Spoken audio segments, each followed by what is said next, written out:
के ब्रेन में, दिमाग में 10 बिलियन सेल्स हैं। अब डिपेंड करता है कि वो उस 10 बिलियन सेल्स का इस्तेमाल करता है या नहीं करता है, या कितना करता है, इसी के ऊपर सारी चीजें हैं।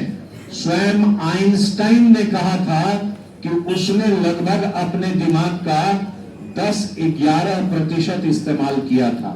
अब सोचिए, दिमाग का 10-11% इस्तेमाल करने पर कोई व्यक्ति आइंस्टाइन हो सकता है, तो आईएएस की परीक्षा में कितना प्रतिशत दिमाग लगेगा? 3%। 2-3-4% में हो जाएगा।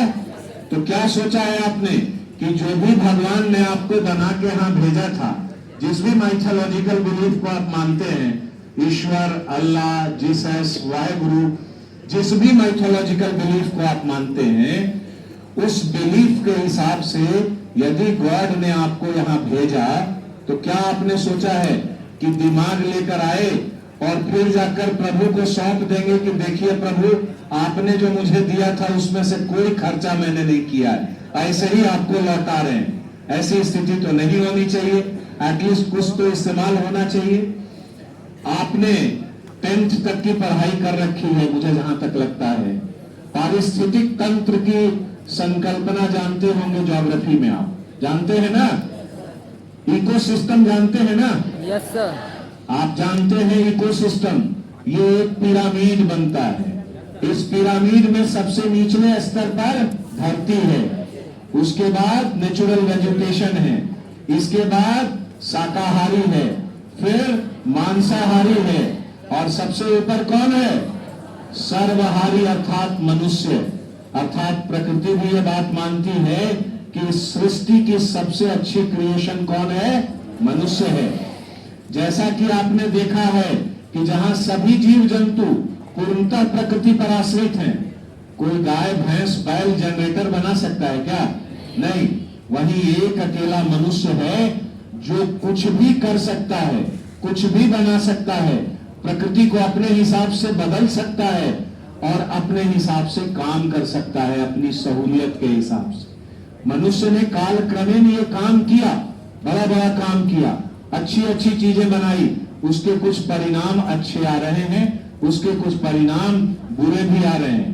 अच्छे ये हैं कि हम तमाम तरीके की टेक्नोलॉजी, तमाम तरीके के मेडिकल सुविधाएं और सभी चीजों से परिपूर्ण होते चले जा रहे हैं। दुष्परिणाम ये है कि हवा तो जहरीली हो ही चुकी थी, पानी जहरीली हो ही चुकी थी, इन सबों की पैकिंग पहले से दिख रही थी।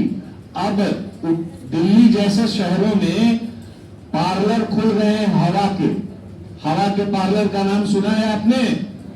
ये फ्रेश एयर के नाम से पार्लर खुल रहा है, जहां पर आधा घंटा जाकर आप पैसा पेमेंट करके और स्वच्छ हवा अपने फेफड़ों में भर सकते हैं। ऐसी स्थिति हमारे भी क्रियाकलापों के कारण हुई। अर्थात मनुष्य में वो क्षमता है कि वो कुछ भी नया कर सकता है। अभी आपने देखा नोबेल प्राइज मिले हैं लोगों को, है ना? किसी को फिजिक्स में मिला, किसी को केमिस्ट्री में मिला, किसी को अलग अलग क्षेत्रों में मिला। हम रोज चांद पर जाने की बात कर रहे हैं, हम गगनयान भेज रहे हैं सूरज के अध्ययन के लिए, और दूसरी तरफ हम इस क्लासरूम में बैठ के ये सोच रहे हैं कि क्या हमसे ये परीक्षा पास होगा कि नहीं होगा। आप सोचिए, आप अपनी मानवता को कितना शर्मसार कर रहे हैं, आप अपने क्रिएशन को कितना शर्मसार कर रहे हैं कि जिस प्रभु ने आपको सृष्टि का सबसे प्रमुख जीव बनाकर